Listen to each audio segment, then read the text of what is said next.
अरविंद केजरीवाल के हनुमान कहे जाते थे कैलाश गहलोत, जब पार्टी से इस्तीफा दिया अचानक चर्चा में आ गए। वो सब जेल में थे, तो पूरा पार्टी और सरकार को किस प्रकार से लोगों के बीच रखना है, तो ट्रांसपोर्ट डिपार्टमेंट उस टाइम भी काम करता रहा। हम उस टाइम पार्टी को छोड़ के नहीं गए। आम आदमी पार्टी रहे हैं, दिल्ली सरकार में मंत्री रहे, क्या ऐसी चीजें आपको वहां पर नहीं फिट लगी कि आपको भारतीय जनता पार्टी ज्वाइन करनी पड़ी? चीजें तो बहुत हैं, लेकिन मुख्य रूप से 3 चीजें मैंने एग्जाम्पल इंस्टांस दिए अपने रेजिग्नेशन लेटर में, और वो ये हर एक इंस्टांस बहुत महत्वपूर्ण है। आप आयुष्मान योजना की बात कर रहे हैं, उस पर हाईकोर्ट ने कहा था कि उसको लागू किया जाए, लेकिन वो लोग कह रहे हैं कि सुप्रीम कोर्ट से हमारी जीत हुई है, सुप्रीम कोर्ट ने उस पर रोक लगा दी। नहीं, कहाँ, कौन सा ऑर्डर सुप्रीम कोर्ट का?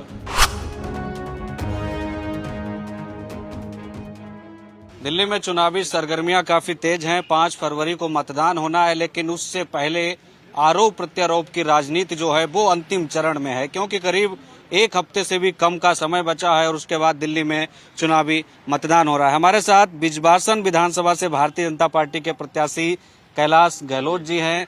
सर, बहुत स्वागत है आपका। बहुत बहुत धन्यवाद। लगातार अब हम देख रहे हैं ताबड़तोड़ प्रचार कर रहे हैं। अभी मनोज तिवारी जी आए थे, कैसा रिस्पांस मिल रहा है? बहुत बढ़िया रिस्पांस है, और सबसे अच्छी बात यह है कि इस बार जनता में उत्साह है जी। तो उत्साह जब होता है तो हमारा अनुभव ये कहता है कि लोग जो है कुछ बदलाव चाहते हैं। और मैं स्पेशली विधानसभा बिजवासन विधानसभा में जितनी भी मीटिंग्स हो रही हैं, इस बार ये क्लियर है कि भाजपा की सरकार आ रही है। भाजपा की सरकार आ रही है। आप नजफगढ़ से विधायक हैं, बिजवासन में आ गए, तो आपको नहीं लगता तो थोड़ी टफ मामला हो जाएगा? और मैं देख रहा हूँ कि बाकी विधानसभाओं के मुकाबले बिजवासन थोड़ी विधानसभा भी बड़ी है। नहीं, मैं तो 30-35 साल से बिजवासन विधानसभा में ही रह रहा हूँ, और वैसे भी मैं तो 8 साल मंत्री के रूप में पूरी दिल्ली के लिए काम किया। इस विधानसभा में भी इतने काम किए, और आप यकीन कीजिए मुझे खुद नहीं पता था कि नजफगढ़ और वहाँ जो हमारे लोग हैं उनकी इतनी रिश्तेदारियां, जिस भी गांव जा रहे हैं वहां पर ये सुनने में आ रहा है भाई हमारी ये रिश्तेदारी है हमारे, तो ऐसा कुछ नहीं है। और बिजवासन विधानसभा को मेरे ख्याल से जिस प्रकार से पिछले 10 साल में आप सही पूछे तो आज भी पूरा चुनाव बिजवासन विधानसभा का उन्हीं मुद्दों पे है जो 2015 में थे।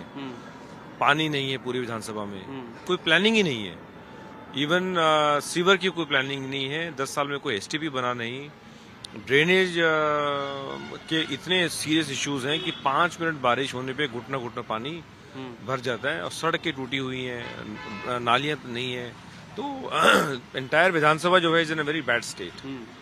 एक तरफ देवेंद्र सहरावत, कर्नल साहब हैं, भारद्वाज साहब हैं, आपको नहीं लगता मामला थोड़ा टफ है? क्योंकि पिछली बार भी जब आम आदमी पार्टी के विधायक यहाँ से जीता था, मुझे लग रहा करीब 750 वोटों से उनकी बीजेपी।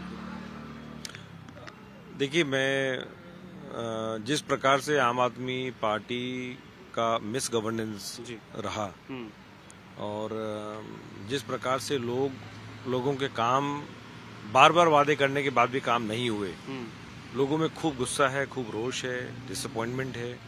और इस बार हम जहां भी जा रहे हैं वहां ये सुनने को मिल रहा है कि भैया हम आम आदमी पार्टी को वोट नहीं करेंगे।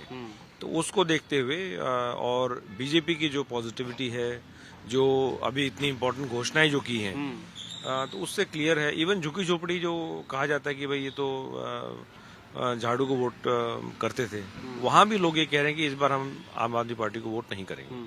सुनने में आ रहा है कि आप मैनिफेस्टो जो कमेटी है भारतीय जनता पार्टी के, उसके खास मेंबर हैं, बड़ी रणनीति बनाने में आपने भी कारगर भूमिका निभाई है। तो आपको नहीं लगता कि जो आम आदमी पार्टी शुरू से ही करती आई है, फ्री वीज, फ्री रेबड़ी, जिसके खिलाफ सुप्रीम कोर्ट भी है, प्रधानमंत्री तो खुद खिलाफ हैं, वही चीज बीजेपी भी इस बार चुनाव में कर रही है? नहीं, मुझे नहीं लगता कि ऐसा कोई फ्री बी के अगेंस्ट है। तो मैं तो बार बार ये कह रहा हूँ, मैं अपनी स्पीच में भी कह रहा हूँ कि सबसे बड़ा सब्सिडी का अगर कोई एग्जाम्पल है तो वो फूड ग्रेन है। और माननीय प्रधानमंत्री नरेंद्र मोदी जी ने तो करोड़ों लोगों को free ration, free food grain, subsidised food grain की स्कीम को आगे बढ़ाया, उसको और मजबूत किया, उसको हर व्यक्ति तक पहुंचाया है। और ये सब्सिडी स्कीम जो फूड ग्रेन की है, ये देश में नहीं पूरी दुनिया में सबसे बड़ी सब्सिडी की स्कीम है। तो उस प्रकार से, उस नजर से अगर देखें तो सब्सिडी एज अ कॉन्सेप्ट बुरा नहीं है, लेकिन उसका मिसयूज नहीं होना चाहिए। वो जो रियल पर्सन है, जो उसको डिजर्व करता है, उसको पहुंचना चाहिए और उसकी कहीं पिलफ्रेज या कहीं वेस्टेज नहीं होनी चाहिए। आप आम आदमी पार्टी रहे हैं, दिल्ली सरकार में मंत्री रहे हैं, क्या ऐसी चीजें आपको वहां पर नहीं फिट लगी कि आपको भारतीय जनता पार्टी ज्वाइन करनी पड़ी? देखिए, चीजें तो बहुत हैं, लेकिन मुख्य रूप से 3 चीजें मैंने एग्जाम्पल इंस्टांस दिए अपने रेजिग्नेशन लेटर में, और वो ये हर एक इंस्टांस बहुत महत्वपूर्ण है। वन इज कि आम आदमी पार्टी के जो मॉरल्स थे, जो प्रिंसिपल्स थे, उससे कहीं डिविएट हो गई है। उन्होंने कहा हम आम आदमी के लिए काम करेंगे, कितने सारे प्रोमिसेस जो है वो अनफुलफिल्ड है। आज भी मनोज तिवारी जी ने अपने स्पीच में यमुना का एग्जाम्पल दिया। माँ यमुना को साफ करने का वादा किया, लेकिन वो कहीं ना कहीं चूक गए। इस तरह के जो प्रोमिसेस हैं। दूसरा, जो उनकी पॉलिटिकल एम्बिशंस हैं, वो जनता के काम के आगे है। आयुष्मान भारत स्कीम लागू नहीं किया केवल राजनीति के कारण, अदरवाइज लाखों परिवारों को उस स्कीम का बेनिफिट मिलता है। तो your political ambitions have taken a front seat. आप आयुष्मान योजना की बात कर रहे हैं, उस पर हाईकोर्ट ने कहा था कि उसको लागू किया जाए, लेकिन वो लोग कह रहे हैं कि सुप्रीम कोर्ट से हमारी जीत हुई है, सुप्रीम कोर्ट ने उस पर रोक लगा दी है। नहीं, कहाँ, कौन सा ऑर्डर सुप्रीम कोर्ट का जिसमें उन्होंने कहा कि आयुष्मान भारत स्कीम की हाईकोर्ट के आदेश पर रोक लगा दी? नहीं, देखिए, वो तो अभी जो हाईकोर्ट ने ऑर्डर किया था, नहीं, मुझे उसका, हम we are too busy in the campaign, मुझे उसका आइडिया नहीं है। लेकिन पूरे देश में आयुष्मान भारत स्कीम का फायदा, बेनिफिट करोड़ों परिवार ने लिया है। तो I don't think there is anything wrong in implementing the same thing in Delhi also. Arvind Kejriwal के हनुमान कहे जाते थे कैलाश गहलोत, जब पार्टी से इस्तीफा दिया अचानक चर्चा में आ गए। हमने कई आम आदमी पार्टी के नेताओं से बातचीत की, कई लोगों का हमने इंटरव्यू किया, सबका यही कहना है, वो आपके खिलाफ नहीं बोलते हैं, उनका कहना ये है कि उनके ऊपर तोता मैना, यानी वो सीबीआई ईडी का दबाव था। नहीं, ऐसा, मैंने जब रिजाइन किया, प्रेस कॉन्फ्रेंस किया, उस टाइम भी मैंने कहा था कि अगर मेरे पास, अगर मुझे दबाव के कारण रिजाइन करना होता तो फिर वो कुछ महीने पहले मैं रिजाइन कर देता, जब सीबीआई का समन आया, जब ईडीआई का समन आया, जब मैं गया इन्वेस्टिगेशन ज्वाइन करने के लिए। देखिए, उनको भी पता है कि मैंने बहुत ईमानदारी और बहुत डेडिकेशन के साथ एज ए मिनिस्टर काम किया। ना मुझे कोई लालच था किसी प्रकार का, और ना मैंने कभी जो वहां पर प्रेस कॉन्फ्रेंस करने का चलन स्टार्ट हो गया था, मैं उनसे हमेशा दूर रहा। क्योंकि मुझे ऐसा लगता है कि एज ए मिनिस्टर आपकी पहचान आपके काम से होनी चाहिए, ना कि प्रेस कॉन्फ्रेंस से। और वो मैं हमेशा, बल्कि मीडिया से भी मैं तभी बात करता था जब मुझे काम के रिगार्डिंग कोई बात करनी है, कोई अनाउंसमेंट करनी है, कोई पॉलिसी हम प्लानिंग कर रहे हैं, कोई नया इनिशिएटिव हम ले रहे हैं। मुझे कोई शौक नहीं है मीडिया में बार बार आने का, बल्कि मैं तो मीडिया वालों से ये पूछता था यार कि मुद्दा क्या है। अगर काम के रिगार्डिंग है, मोस्ट वेलकम। अगर कोई पॉलिटिकल सिर्फ पे लेना है तो फिर पार्टी के स्पोक्स पर्सन है, उससे आप लीजिए। और आई don't think Aam Aadmi Party can ever raise a finger at me. जब आम आदमी पार्टी की पूरी लीडरशिप, अरविंद केजरीवाल, संजय सिंह, सत्येंद्र जैन, मनीष सिसोदिया, वो सब जेल में थे, तो पूरा पार्टी और सरकार को किस प्रकार से लोगों के बीच रखना है, तो ट्रांसपोर्ट डिपार्टमेंट उस टाइम भी काम करता रहा। हम उस टाइम पार्टी को छोड़ के नहीं गए।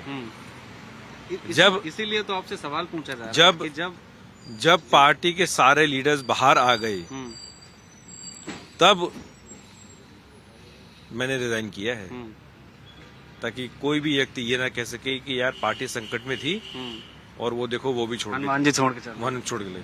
पूरे लीडरशिप, अरविंद केजरीवाल, सत्येंद्र जैन, मनीष सिसोदिया, संजय सिंह, चारों उनके सीनियर लीडर्स, इंक्लूडिंग जो कन्वीनर हैं, वो बाहर थे। पूरे पार्टी को उन्होंने संभाला, जितने इश्यूज थे वो एड्रेस किए। और चूंकि मेरा कहीं ना कहीं लग गया था कुछ समय से कि I think time is come, एक होता है ना अंदर से फीलिंग आती है, टाइम इज कम नाउ, तो वो करके फिर हमने रिजाइन किया और बीजेपी ज्वाइन की। चर्चाएं तो ये हैं सियासी गलियारों में उस समय भी चली थी कि गहलोत ने इसलिए भी इस्तीफा दिया कि हो सकता है उनकी मुख्यमंत्री बनने की चाहत। नहीं, ऐसा कभी ना हमने कभी मंत्री बनने की चाह रखी, ना हम कभी अरविंद केजरीवाल जी के पास गए कि जी मुझे मंत्री बनाइए, ये पोर्टफोलियो दीजिए या वो दीजिए। वो उनका जो भी सीएम है वो उसका प्रेरोगेटिव है, उनको लगा कि भाई ये काम कर सकते हैं, डिलीवर कर सकते हैं। और मेरे पास तो जो भी पोर्टफोलियो रहे, despite very odd circumstances, hostile environment में हमने काम डिलीवर करके दिखाया।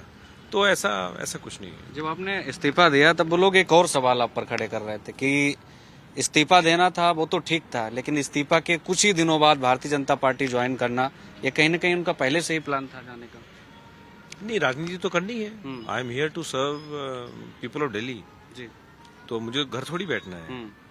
हम एक्टिव प्रैक्टिस छोड़ के आए ताकि दिल्ली वासियों की हम सेवा कर सकें। और I am not retiring from politics, जिस भी रूप में। ऐसा भी कभी जरूरी नहीं होता कि आपको इलेक्शन ही लड़ना है।